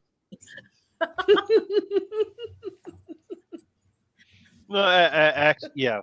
Put it this It's- way: as much as sometimes Monty would get on my nerves with some of the stuff that he did when he was little, but never got to the point where I wanted to kill him. Aw, what a good dad. I didn't kill my kids, so that counts too. Oh, what a good mom. They're both alive. Yay. Yeah. Thank you. Yay. All the good Christmas stuff for you, Jen. Some of you would have taken a bet that one of them would have been dead. So I think you did good. But the thing is, you have two, so which one would you choose, Sophie's That choice. sounds like a good horror movie too. That sounds like a good horror movie. Which kid would you choose to kill? Which kid would you choose to kill? You have to choose like Saw or something. Like I would take both of their places. But before I died, I would tell them, "You remember this, you little ingrates. I'm giving up my life for your ingrate asses."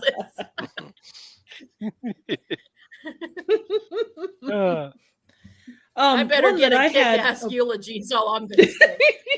like sorry, Sparky, but I had to choose one of you, and I chose my least favorite. Or did I?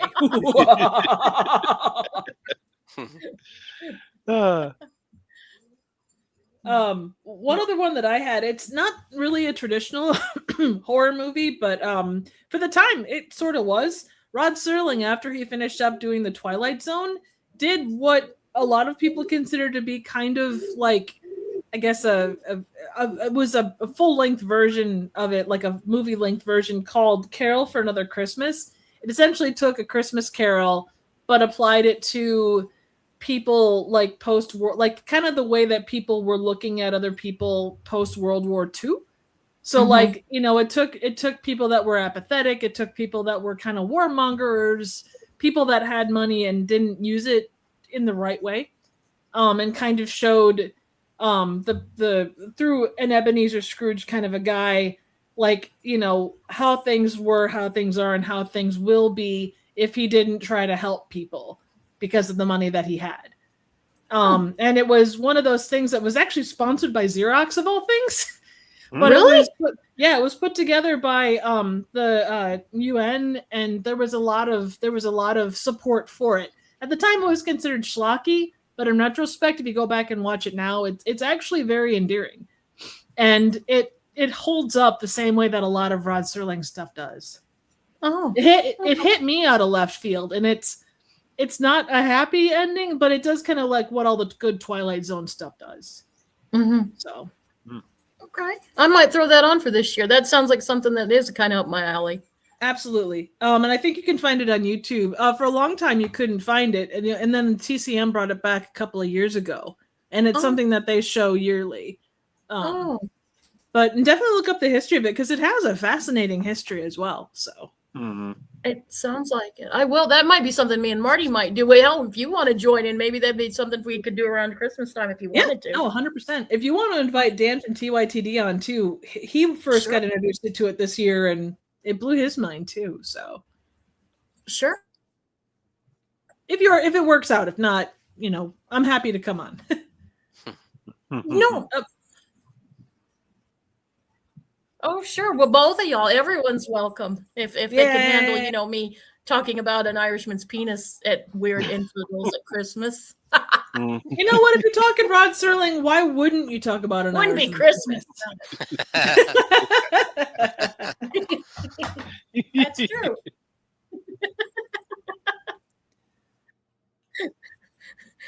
And then everyone wonders why Marty has heart issues. I mean, if he's going to have heart issues, I'd say it's the best reason to have them. You're about to enter a dimension of debauchery. It's funny, it didn't start till about 5 years ago. That's great. That's great, Sean. About to introduce an Irishman and his American girlfriend.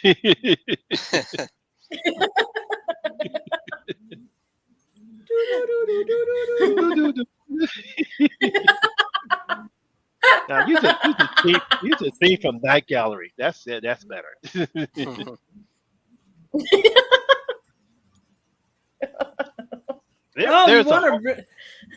ahead. Sorry. Gave him hearted. There is another Christmas movie that I saw that was okay. It was called The Creature Was Stirring. I remember that one. It was fine. Yeah, it was okay. It was okay.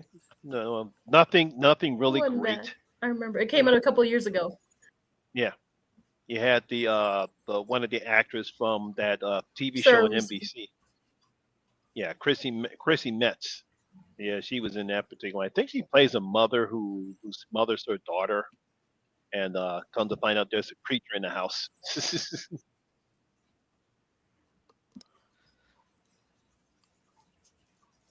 There's another one I heard about that I really want to check out that people have recommended. Old TV Christmas slasher with Sally Field, The Home for the Holidays or whatever. Have you guys seen that? I can't say I have. It was like a made for TV like slasher movie with Sally Field way back in the 70s and probably could find it on YouTube. Do you know the name of it by chance? Home for the Holidays. Yeah, 72. Yep. Home for the okay. Okay. Yeah, I think I might have seen this one, especially was a television horror movie that I basically saw. I saw a lot of horror films on TV back, especially during the 70s. Yeah.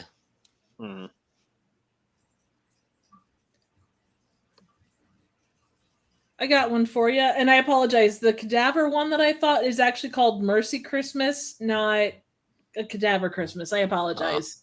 A Cadaver Christmas is a very low budget. Yeah. But there is a Cadaver Christmas. There is a Cadaver Christmas, but it's a super low budget, very, very silly movie. Not bad, just very, very silly. I apologize. I'm just looking through my my Letterboxd. There's one called It's a Wonderful Knife. Oh, I remember that was recently, wasn't it? Like a couple years ago. Yep. It's a wonderful. Oh, that's right. It's a wonderful night. Yeah, that was actually pretty good. I like that one. I couldn't get into it. Like, it was fine.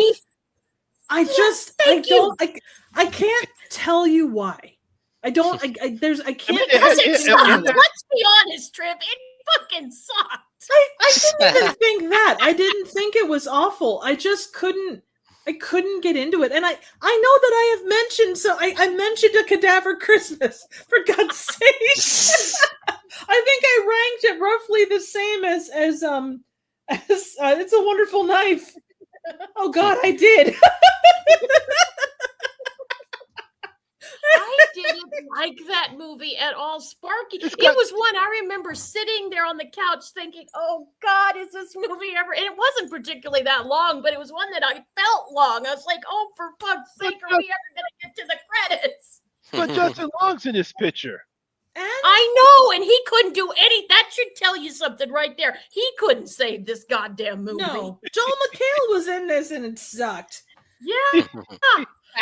I don't know, but that's Velvet will argue with us because they really liked that movie, but I'm glad someone else. I didn't like it either. I can't. You know, there are those movies where you don't like them, but you're hard pressed to put your finger on why. Maybe it's just the fact that it felt so damn mediocre. Very much so. I think that you hit the nail on the head. It was just, but a lot of people liked it. To be fair, it wasn't just Sparky. I remember a lot of people really liked it, and I remember I got some pushback, not like mean pushback, but I remember people like, "You didn't like this movie?" I'm like, "No, I fucking didn't." Bah humbug. Oh man, because I remember when you did your review and how much you did a rant on it. I go, well, I guess you didn't like it. I didn't like it. No, that movie still. Just thinking about that movie pisses me off. Oh! I almost forgot. One of my personal favorites. Is Candyland. Have you guys seen Candyland? Because it is set at Christmas. Technically, it is about a group of hookers at a hotel, and there's a murder amongst them. And there's seriously, it's not. There's a lot of context in this movie because the killer is escaping from this religious cult, right? And the thing that breaks your heart is like she finds family with these hookers and stuff, but she does horrible things. It's really good. And is it Alec Baldwin? I believe it's Alec Baldwin who plays the sheriff, and he is brilliant in it. William Baldwin, yes, and he was one of the Baldwins. He is great in it. That is one that, and it is set at Christmas. Seriously, guys, Candyland is one of my favorites. I fucking adored that movie. Nice. That's interesting. And I know it sounds like a slasher kind of movie, but it's very deep. It's actually very deep, and there's a really great a character in it that's just. It's just really good. And it has a priest that does a Slurpee thing with a virgin that's pretty funny and fucked up at the same time. Oh boy. You did the 7-Eleven to get a Slurpee? Nice. No, he takes his teeth out. I'll tell you, Trip, if you want to know. No, that's okay. His teeth out. Oh and my then, God. and the girl's a virgin. It's the girl that is a Now, We don't now want to that- screw with that's Slurpee. disgusting. That's disgusting. That's disgusting. It's so good.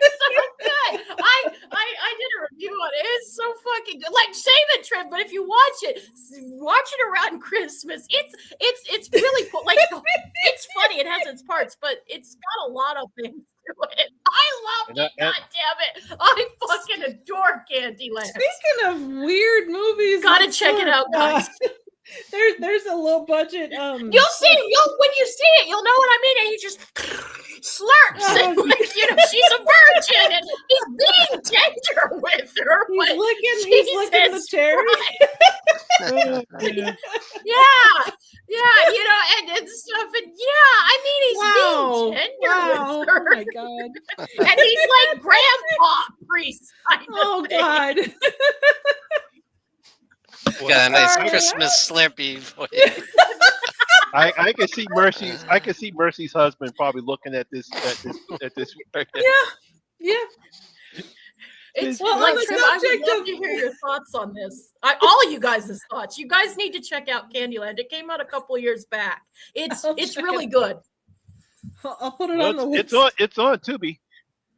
What's not on Tubi when it comes to I Christmas? know. I know. But I'm not doing it justice. It's like it has its hair, and he slurps, and it's just like Jesus Christ. Oh my goodness! It made me cross my legs. It did. It just made me cross.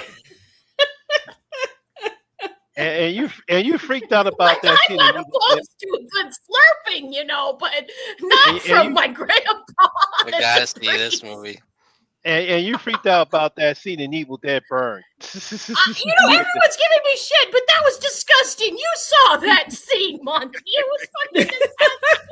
What's her old lady's mouth teeth in her mouth? There's just something fundamentally wrong about that. Oh, come on. Now you're just being ageist. I actually say that in my review. I actually probably am, but it's just ew. Oh man. I mean, if I had to be slurped by my priest grandpa or that, I'd probably be slurped. So yeah. Well, you know what? It's good to know where your priorities lie. So if Marty's watching this on playback, see, darling, I'm showing my values. Yeah. God damn it, Jen! Oh damn it, Jen.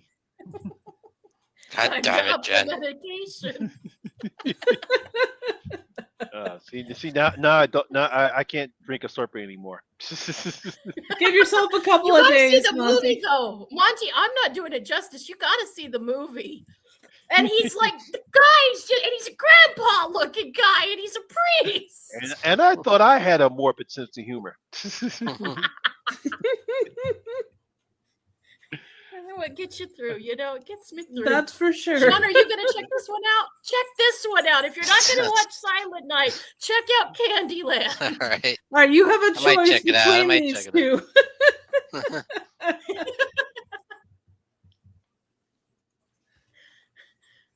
Well, if you want another movie, if you want Sounds like another a movie good that time. if you want another movie that might help you with a sexual awakening, there's one called Elves. Oh yeah. You got Nazis, you got crystals, you've got a whole What's bunch of you've got demonic rituals that end up with a incestuous relationship that causes a daughter to come along, and she has to have sex with the evil elf, and it takes place in a convenience or a department store, and it gets weird quick, and the puppet is awful, and it's definitely an interesting movie. I know. I remember when I bought. I like that movie. It's something else. Yeah, because first of all, because it's like I see the cover and they got elves. It's like when they're no longer working for Santa anymore. I said, "Oh, I gotta watch this." And I'm not stuck this. Marty, what you doing watching this crap like that? I said, "Mom, this is funny." It is. It very much is. Yeah. Oh my god! What a movie! It was okay. It was okay. It was low budget, but one of those okay low budget horror films where you see a lot of weird, crazy shit happening. Well, and I always question, like, when I was watching it, it's like, okay, is this like elf demon thing supposed to be having sex with this chick? Because he's really not putting the moves on her. I feel like he should be putting the moves on her because it's Christmas. Mm-hmm. That's one that's going to be on the Trash Fire Christmas list. That's always one me and Marty's been meaning to cover. Nice. Yeah. Oh yeah. Nice. Just 1 year of incest Christmas movies. I'm going to try to make that a thing. Marty's going to fight me tooth and nail, but I'm going to try to find a lot of it. I've got Black Christmas. I've got this one. I just need to find a couple more. Like all month long thing. Exactly. Is there a Psycho Christmas special? Because that would probably do it. And in fact, that would work. You got Grizzly Adams starring in this film too. Yeah. Oh yeah. Oh, Dan yeah. Haggerty. Yeah, I forgot about that. Yeah. Mm-hmm. It's been a minute. Yeah, I know, because he just popped into my head. I said, "Wait a minute, was that?" Yeah, I said, "Okay, yeah, that was him." Yeah.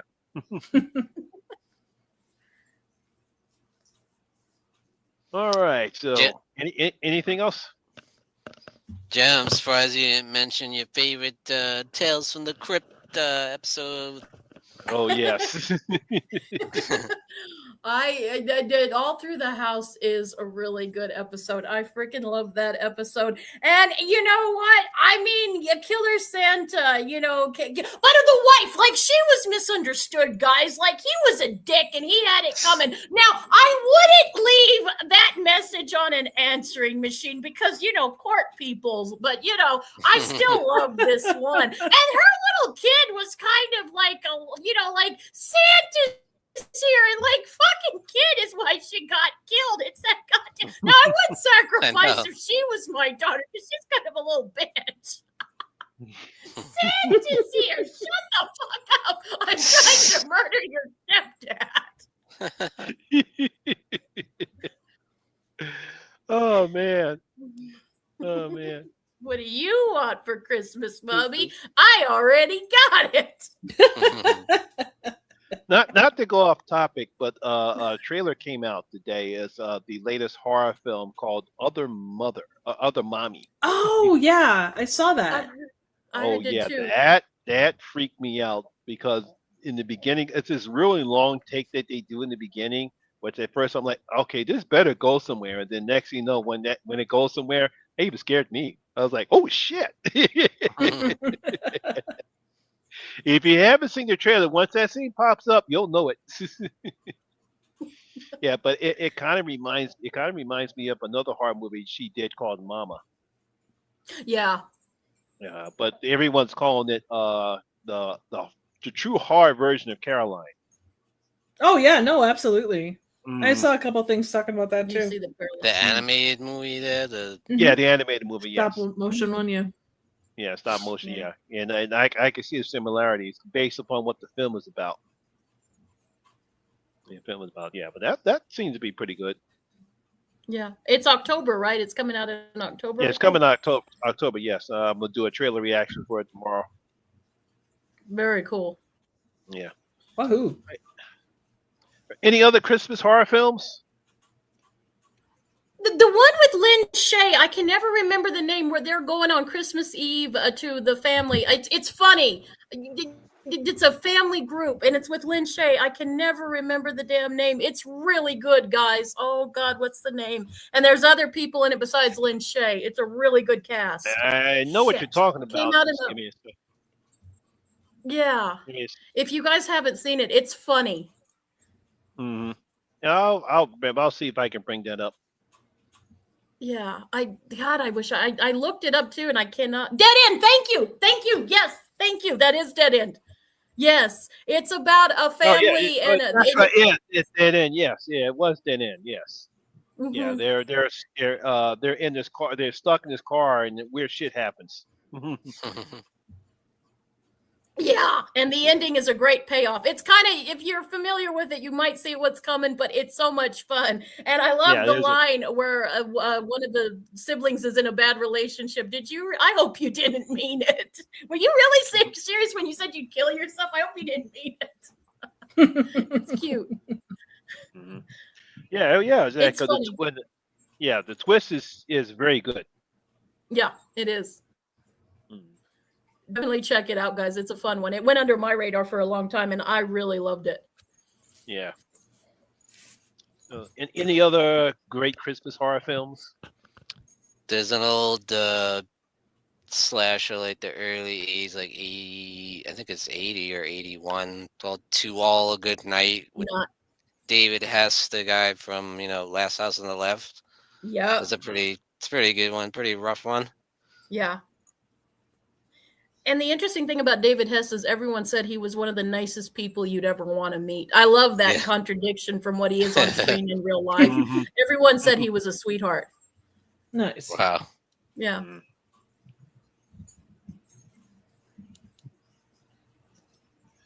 Yeah, a few Okay. good movies. The House on the Edge of the Park. That's a good one too. Mhm. I like that one too. Yeah. Okay, horror fans. Looks like we are about to get ready to end this right now. And once again, sorry for a little technical difficulties. Unfortunately, it happens every now and again. So once again, want to thank everyone in the chat for participating with us. Once again, it was another great stream. And of course, as we always do, we want to talk about what's going on your channel. So Jen, what's happening on with Jen Reviews from the Grave? Well, last night, it's going to be a few days before it comes out because it's going to be a bit of an editing job, but I just filmed my 30 favorite vampire movies that I got the idea from Sean, and it's brilliant. And guys, like, I've heard some people say, well, that's too many. There are thousands. There is a vampire movie I about know. a Come dog, on, you for can't come God's up with sake. 30. Yeah, I mean, when I I like saw a when few, I saw it, actually. yeah, when I saw that show, I'm like, wow, you know what? There are a lot of vampire films. Thousands. I mean, And yeah, you don't have to thousands go is with the whoa. traditional. Mm-mm. It was You can really a start fun back. thing, and I think. Sorry, Yeah, I mean, you can go so back sorry, from mom. the yeah, go back from Universal Monsters all the way up until now. There's so hmm many eras you can go when it comes to vampire films. Yeah. When I was doing research, there was a few that I was like, "Oh, these are under this one's." They sounded good, and I've got. You could literally do a review of nothing but vampire movies and probably have it for a couple of years where you wouldn't run out of Yeah. anything. Mhm. So I've got that going, and then on Sunday I'm going to be on Have Cheetah's Patrick's channel with Ben the Cadaver Club and Mary Wilson, and we're going to be talking about another favorite movie of mine. We're going to be talking about Speak No Evil, the original, the good one. Nice. It was Oh. Ben's pick, so we're going to do a deep dive into that movie. So, What about you, Sean? What's coming on the horror corner? Well, just last night I did a stream with the Morbid Hour about our favorite Italian horror films and the top 5 Slayer albums. nice. That was a lot of fun. That was really good. And yeah, as Jen said, I did the top 30 vampire challenge. I was kind of inspired by the Fangoria special that came out about the vampires, and they did their top 30 picks, which was like, yeah, I'm gonna do mine, damn it. What they missed some. Well, I got a lot of the standards, but there's some weird ones they put in them, like, what? We're the top 30? Get out of here. And they missed a lot of classics, too. Yeah, I gotta take a look at that just to see. I'm like, Fright Night's not on top 30? What? Oh, that's Like, weird. Jesus Christ. That's weird. Darn, how can they forget that? That's wrong. That's so wrong. I know. It's wrong. That's just a strange omission, just Yeah. generally, regardless of how you feel about it. Jeff, The what's funny going thing on? is they talk about it earlier in the magazine. There's a whole big thing about it, and then but you don't put it in the on the list. Over here, so I've actually been consistently putting up content. I'm in the middle of working with the guys from Reels of Justice. They do fantastic podcast, definitely worth a watch. It's kind of a movie court with all kinds of different movies, and it's loads of fun. But all 4 of them have come over to the channel and done stuff. We've got one more week with them, and then the excellent and absolutely gorgeous Jen is joining me for a riffing thing, and it's going to kick ass and take names, and your mind will be blown. So you need to be there July 30th to check that out, or July 31st to check that out. Otherwise, it's just kind of back to normal business. I also finally got my merch shop updated, so stop by Nice. my Etsy shop and give it a look if you like. So a Okay. lot of horror mugs, which are pretty great. So Yep. I saw them. They're cute. I'm going to order myself one, and I'll probably get Spark one too. oh yay. I gotta check that out. Yeah. Of course, coming on my channel, I'll have a trailer reaction for Other Mother. Hopefully, that should be up tomorrow. I also have trailer reactions for what did I put up? Darn, no, I forgot. My mind is blank. Grin. I put a trailer reaction up for that, and there was another trailer reaction for oh yeah, Don't Move. About these people go into the woods in the wrong part of the woods, and they are attacked by a prehistoric spider. Marty's Nice. excited for both of those. Nice. Yeah, so that's on my channel for right now. Very cool. Excellent. All right. Once again, I want to thank everybody in the chat for joining us. And as always, once again, my name is Lamont Smith, better known as the Horror Miser Monty G. And always remember, horror rules. Woohoo! And to all, a good night. Oh, hey, good night. Penis blessings.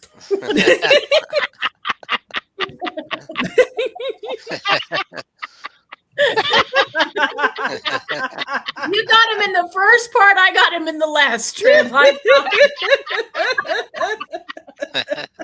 Don't forget to slurp the virgins, I guess. I know exactly. And you get bonus points if you dress up like a priest. Oh God. Let's leave it at Santa. This